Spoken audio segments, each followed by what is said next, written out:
Warahmatullahi wabarakatuh. Selamat pagi dan salam sejahtera untuk kita semua. Pernyataan diri dosen dalam unjuk Tridharma Perguruan Tinggi.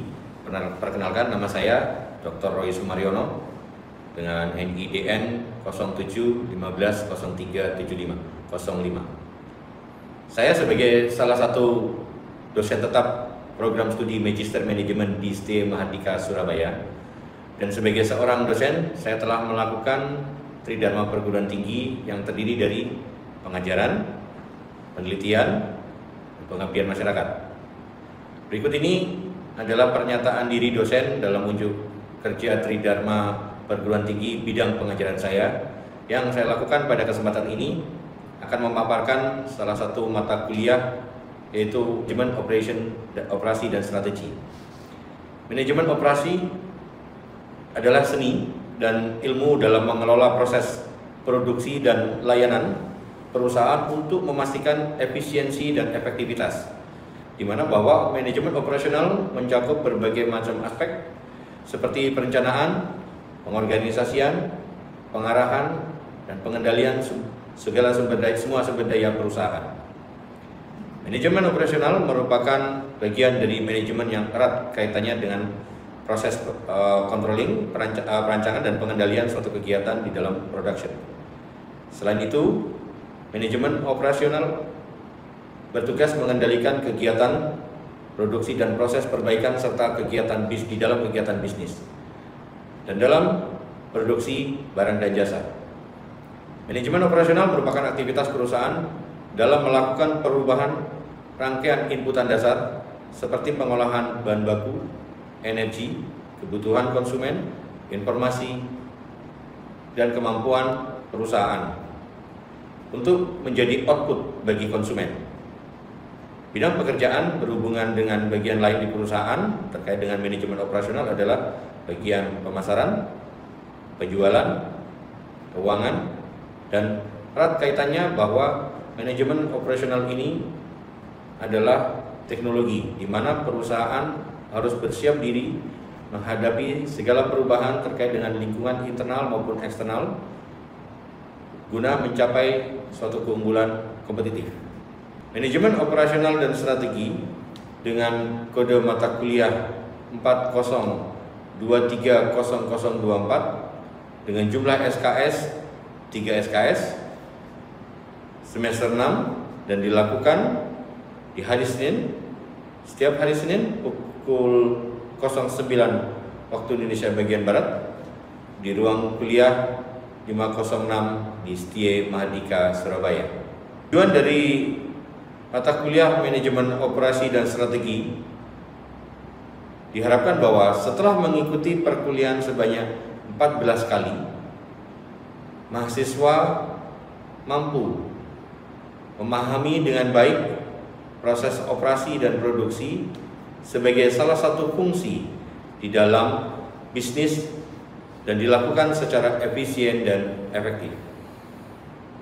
Kedua, mengaplikasikan production, planning, inventory control dalam bisnis. Yang ketiga, menerapkan dan menganalisa penerapan teknologi yang tepat guna menunjang proses operation dan production, terutama dengan pemanfaatan digitalisasi dan artificial intelligence. Yang keempat adalah dapat memahami dan menerapkan terkait dengan project management di dalam proses bisnis. Memiliki ketakwaan kepada Tuhan Yang Maha Esa, memiliki profesionalitas, integritas, dan selalu menjunjung tinggi etika dan nilai kemanusiaan. Memiliki kemampuan analisa, teori, dan praktis tentang konsep manajemen operasi dan strategi, sehingga dapat berinovasi dan kreatif dalam proses perencanaan, pelaksanaan, atau pengorganisasian, terutama dalam menghadapi perubahan-perubahan lingkungan global dan mencapai keunggulan kompetitif. Selanjutnya adalah mahasiswa memiliki kemampuan yang solutif dan aplikatif dalam proses pengambilan keputusan dengan kajian-kajian ilmiah dan siap menghadapi perubahan-perubahan teknologi terutama dalam era digital. Memiliki kemampuan manajerial dan strategi dalam pengambilan keputusan untuk melakukan perubahan dengan menggunakan teknologi informasi. Metode pembelajaran pada manajemen operasi dan strategi yang saya lakukan adalah dengan ceramah, diskusi, tanya jawab, dan tugas secara terstruktur. Di mana tugas secara terstruktur ini adalah dengan melakukan analisa terhadap sebuah studi kasus. Sistem pembelajaran pada manajemen operasi dan strategi ini 14 kali pertemuan atau tatap muka dengan 2 kali pertemuan untuk ujian, yaitu UTS dan UAS. Selanjutnya, dalam sistem penilaian yang saya lakukan dalam mata kuliah manajemen operasi dan strategi, diantaranya aktivitas partisipatif 15%, project 10%, kuis 10%, UTS 25%, dan UAS 30%. Berikut ini adalah duplikat rekaman video pembelajaran yang telah saya lakukan pada tatap muka terkait dengan manajemen project di kelas Excellent di STIE Mahardika. Terima kasih. Assalamualaikum warahmatullahi wabarakatuh. Selamat pagi. Assalamualaikum warahmatullahi wabarakatuh. Ya, saya Roy Sumaryono. Ya, saya kebetulan home base saya di S2 Magister Management dan kebetulan hari 6 ya, semester 6 betul ya? Oke, ya semester 6. Nah, di sini saya akan mengampu di mata kuliah Manajemen Operation dan Strategi. Nah, di pertemuan pertama ini nantinya saya akan ulas terkait dengan manajemen project. Nah, sebelum saya mulai, kayaknya tidak afdol kalau saya tidak memperkenalkan diri.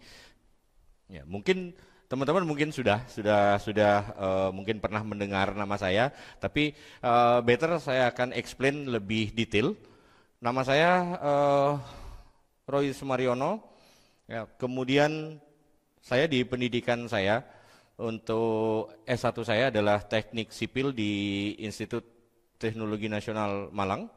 Kemudian saya lanjut lagi di S2 di Magister Management, di majoringnya di Sumber Daya Manusia, saya di STIE Mahardika. Dan lanjut lagi saya di S3 saya di University 17 Agustus untuk Doktor Ilmu Ekonomi. Dan kebetulan selain saya sebagai dosen tetap di Mahardika, saya juga sebagai praktisi keseharian saya, dan ini adalah experience saya dari tahun 97 saya sebagai staf teknis. Tahun 2014 sampai dengan saat ini saya masih bekerja di PT Merak Jaya Group Surabaya sebagai operation manager. Saya akan ulas nih terkait dengan project management.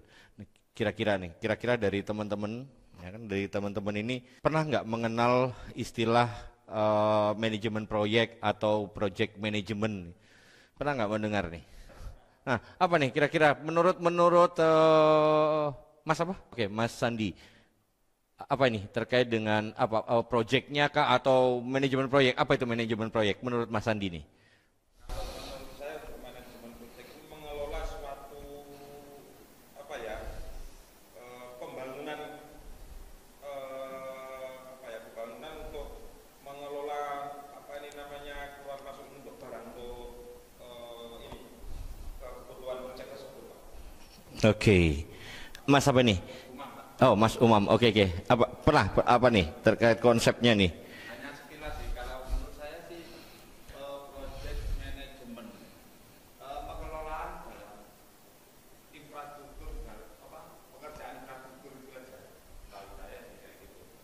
Oke. Yang sebelum saya akan ulas ke definisi dari manajemen project. Sebenarnya kalau kita bicara project itu tidak hanya kita berpikir terkait dengan construction, not only construction management, bukan hanya orang yang buat bangunan gedung, buat apa ini enggak, tetapi project ini adalah sebenarnya aktivitas yang berkesinambungan, dia memiliki durasi waktu. Jadi apapun sebenarnya kalau mungkin kalau kita bicara, saya bekerja di kontraktor, saya akan mengatakan project itu, oh ya ada project construction segala macam. Tetapi kalau saya ada di, taruh kata di IT, departemen IT, itu juga ada project. Dimana bahwa, oh ya saya ada, taruh kata saya akan membuat sebuah program ERP, atau saya akan membuat program tertentu. Nah di situ aktivitinya apa saja, mulai penyusunan teamwork dan sebagainya, kemudian sampai dengan pekerjaan itu when the start dan kapan itu finish. Nah ini adalah aktivitas-aktivitas di dalam project. Nah secara konseptualnya ya manajemen project itu adalah proses yang melingkupi, merencanakan, menyediakan staff, mengorganisir, mengorganisasi, mengarahkan dan mengontrol pengembangan sebuah sistem yang dapat diterima dengan biaya minimum dan jangka waktu tertentu secara detailnya. Kuncinya sederhana, POAK, planning,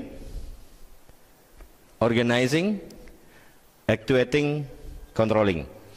Saya harus rencanakan apa aja yang saya rencanakan nih, semua sumber daya di sebuah perusahaan yang dia harus handle terkait dengan sebuah proyek tertentu ya. Nah di situ planning, tenaga kerja, kita harus siapin. Kemudian selain tenaga kerja juga modalnya berapa secara finansial, kemudian juga selain sumber daya manusia, modal, kemudian teknologi yang mau dipakai seperti apa, alatnya seperti apa, sistem yang mau dipakai apa, bahan bakunya seperti apa. Nah planning ini kita rencanakan dulu. Kemudian kalau sudah di perencanaan, barulah kita akan masuk ke organize.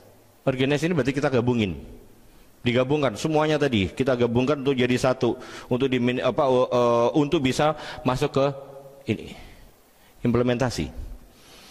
Kita nggak mungkin hanya merencanakan kemudian dikumpulin selesai, tetapi bahwa ini direncanakan, dikumpulkan semua resources, implementasi.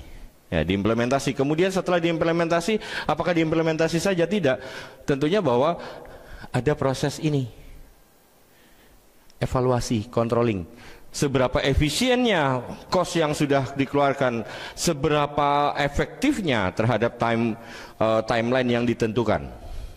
Nah jadi di sini mulai perencanaan semuanya sampai teamwork sampai semua, dan ini adalah secara basicnya adalah planning, organize, actuating, controlling. Dan kalau mau lebih detail lagi ada istilah SMART: specific, measurable, achievement, realistic, timeline. Spesifik, detail nih. Yang saya rencanakan tenaga kerja yang saya butuhin berapa orang, teamworknya siapa saja, berapa orang juga. Semuanya detail, spesifik. Kemudian nanti item kerjanya apa, kemudian kalau butuh modalnya berapa, interestnya berapa dan sebagainya. Nih. Kemudian semuanya terukur. Proyek ini rugi nih. Rugi itu seberapa? Kan ada nominal dan kita harus tentukan itu berapa. Oh, ruginya kenapa? Oke, terukur. Kemudian yang selanjutnya achievement. Bagaimana kita di dalam teamwork tadi berpikirnya adalah achievement, bahwa bagaimana itu bisa menyelesaikan pekerjaan itu, whatever itu projectnya, untuk bisa tercapai tepat waktu. Tujuannya sama, realistis. Oke, kalau sekarang terlambat, taruh kata terlambat itu harus seperti apa yang harus dilakukan? Kalau cepat, oke, seperti apa? Realistik dan timeline. Ya, oke.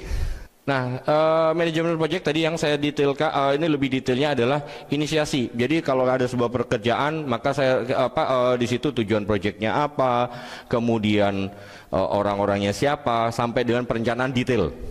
Apapun itu, tadi yang saya sampaikan bahwa project bukan hanya pekerjaan construction, tetapi bahwa project itu all pekerjaan apapun. Anda seorang taruh kata Anda bekerja di perusahaan yang berhubungan dengan akuntansi, maka dia di situ ada proses mulai dari persiapan laporan sampai dengan penyelesaian laporan keuangan, maka itu masuk ke dalam, kita bisa masukkan dalam bentuk project, di mana di situ activity demi activity itu berjalan. Oke, sampai dengan perencanaan, eksekusi, pengendalian, bagaimana kita controlling sampai nanti the finishnya adalah kita bisa terkait dengan closingnya. Nah, terkait dengan tujuan, pastinya adalah menyelesaikan tepat waktu. Tujuannya adalah menyelesaikan tepat waktu, apapun itu. Jika terlambat, maka apa yang harus dilakukan jika terlambat untuk bisa menyelesaikan tepat waktu? Finish tidak boleh bergeser. Oke, Mas Putra. Oke, kalau sekarang nih, mengendalikan biaya dan sumber daya. Apa sih kira-kira menurut pendapatnya Mas Putra nih? Kalau pekerjaan tersebut ada terjadi keterlambatan, apa dampaknya terhadap biaya? Menurut Mas Putra nih, kalau ya Anda punya pekerjaan, mungkin di rumah nih lagi bangun rumah gitu ya, lagi bangun rumah yang rencananya biayanya Anda itu buat bekerja itu sekitar 10 sampai 12 hari lah, 12 hari gitu ya. Nah, ternyata ada keterlambatan, tukangnya ada yang nggak masuk. Naik apa turun? Naik. Kalau di perusahaan, rugi nggak perusahaan? Rugi. Nah, maka apa? Kita harus mengendalikan faktor biaya dan sumber daya. Apapun itu. Anda datang kalau mungkin Anda bekerja di apa, Mas? Kayaknya kontraktor ya? Kayaknya di kontraktor ya? Nah, kalau Anda bekerja di kontraktor, biaya, taruh kata, tadi, sumber daya, bahan baku terlambat aja. Tenaga kerjanya akhirnya duduk. Nggak ada pekerjaan. Tapi kita kan harus bayar, nggak mungkin kita nggak bayar kan? Kita harus tetap bayar. Berapa cost yang harus muncul? Kemudian kalau Anda di perusahaan, Anda diminta untuk membuat sebuah reporting. Tahu-tahu ada keterlambatan, padahal ini tujuannya adalah untuk menyelesaikan sebuah permasalahan. Gimana caranya kita bisa mengurangi cost ini bisa turun. Tujuan. Kemudian mencapai mutu dan spesifikasi sudah pasti. Apapun itu pasti mutu pasti yang terbaik. Ya, sesuai grade. Meminimalkan resiko. Meminimalkan resiko ya pasti yang kalau resiko yang paling besar adalah resiko kerugian. Nah, kalau kerugian gimana? Ya kita bagaimana kita bisa meminimalkan the risk. Berarti gimana? Oh ya we have make the schedule. We have make the schedule. Oh ya begini. Oh sekian waktu berapa orang dan seterusnya. Dan kalau saya punya customer, kalau saya terlambat, efeknya ini nggak puas. Kalau nggak puas, ya dampaknya nanti dia akan beralih ke orang lain, ya, ke perusahaan-perusahaan lain. Nah ini kalau ruang lingkupnya terkait dengan faktor tadi, time, cost, quality. That's very important. Whatever the project, whatever the work, waktu. Gimana kita bisa jalanin sebuah pekerjaan jika nggak tahu kapan start, kapan finish. Cost. Sama, begitu saya punya penjadwalan pasti biaya yang harus saya butuhin, tenaga kerja kira-kira berapa, nanti sama juga kalau di kantor kan quality is number one. Ya, sampai dengan bagaimana kita bisa berkomunikasi, baik itu verbal maupun non verbal, bagaimana kita berkomunikasi baik itu dengan tertulis, baik dengan percakapan. Ya, jadi ini adalah kita harus pahamin about the communication, and then risiko. Banyak ini risiko. Tor tadi ya mungkin yang bekerjanya, risiko yang paling besar adalah salah satu gempa bumi. Bayangin aja kalau gempa bumi, berapa waktu yang harus terbuang, harus recovery. Meskipun gempa bumi masuk ke dalam force majeure. Kebakaran nih komputer, ternyata di kantornya terjadi kebakaran. Dianalise apakah dia memang pada faktor kesengajaan ataukah tidak, termasuk bagaimana kita bisa meminimalkan. Oke deh, apa sih kira-kira menurut ada punya gambaran nggak terkait dengan faktor-faktor kalau kita bicara di project? Ayo, mungkin salah satunya nih, apa nih Mas siapa ini? Oke, Mas Ari. Oke. Apa kira-kira salah satu aja sebutin deh menurut Mas faktor di dalam manajemen project. Mas bagian depan nih kayaknya Ini apa nih kira-kira faktor? Nggak apa-apa, nggak harus benar, nggak harus tepat. Nanti akan kita namanya belajar juga. Oke, apa nih kira-kira faktor-faktor yang mempengaruhi di sebuah proyek nih? Yang mempengaruhi terutama pengadaan barang. Istilahnya untuk kebutuhan proyek tersebut pengadaannya kadang inden dulu atau apa.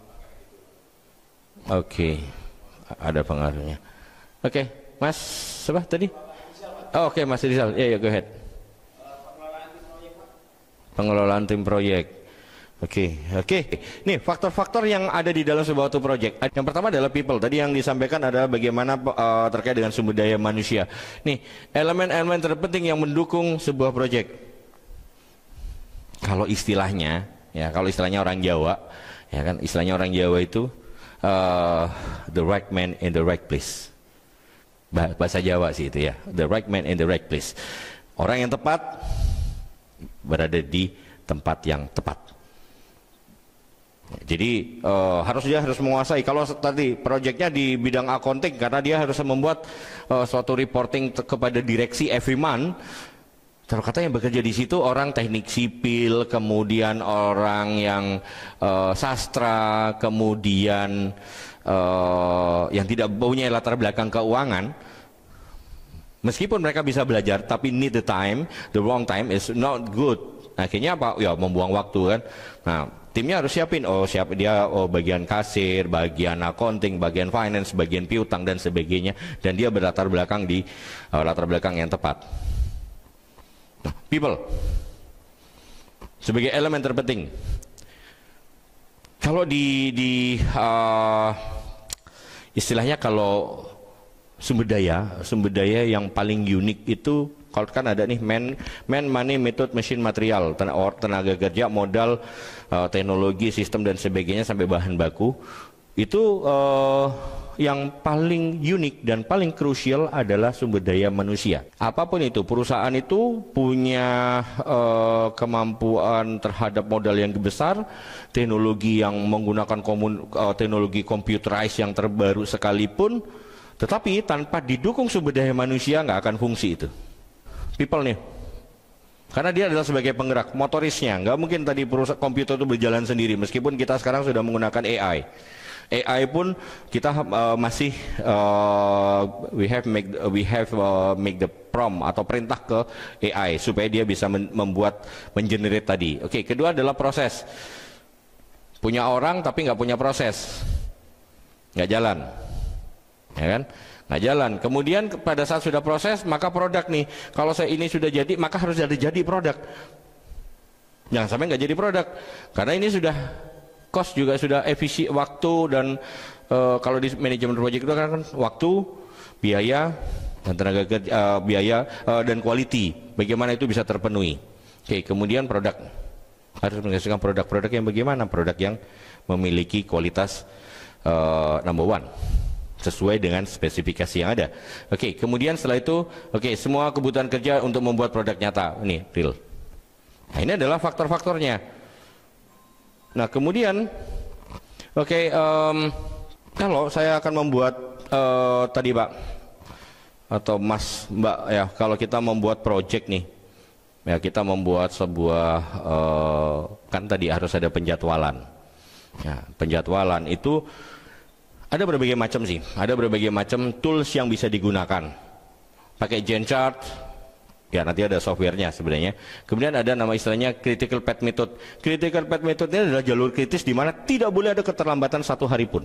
Bahasanya kan kalau critical path method itu kan berarti kritis ya, tidak boleh terlambat, karena jika dia terlambat maka akan berdampak terhadap pekerjaan lain. Nah, itu akan efeknya cukup besar ya. Ini adalah terkait dengan definisi. Nah, ini permodelannya nanti akan saya demokan. Jadi di mana nanti kita akan punya aktivitas apa saja pekerjaan itu, ada ketergantungan. Jadi taruh kata ini ada ketergantung, ini ada predecessor. Jadi predecessornya taruh kata pekerjaan B ini tergantungnya adalah activity A, sehingga apa? B ini nggak akan bisa jalan sebelum A ini jalan. Nggak mungkin tiba-tiba B ini jalan. karena dia harus A dulu. Sama juga D ini nggak bisa jalan kalau B, C dan ini nggak jalan, atau D ini ya, ini nggak akan jalan. Nah ini akan dan ini ada lintasan kritisnya. Nanti boleh nanti tugasnya Anda membuat aktivitas apa saja itu boleh, apapun, pakai note aja 1, 2, 3 atau berapa, durasinya Anda tentukan sendiri, terus ketergantungannya seperti apa. Nanti Anda silakan Anda mengekspresikan apa yang ada di dalam benak. Ini ya, jadi ada lintasan kritis, diharapkan nanti bisa rekan-rekan oke tugasnya ya. Mungkin ada yang perlu dipertanyakan dulu atau didiskuskan dulu. Oke, kalau nggak ada, nanti silakan Anda membuat tugas ya, nanti dibahas di next week. Kemudian juga mungkin nanti ada bisa nanti selain di next week kita discussing, nanti submit ke email saya, nanti akan saya saya berikan email saya di grup kelas ya. Di sini nanti boleh Anda kasih nanti aktivitasnya apa saja, durasinya apa saja, boleh silakan implementasi. Nanti baru Anda akan buat penotasian sehingga nanti akan kita tahu mana yang merupakan jalur kritis. Oke, terima kasih semuanya. Sehat semuanya, jaga kesehatan. Selamat pagi. Assalamualaikum warahmatullahi wabarakatuh.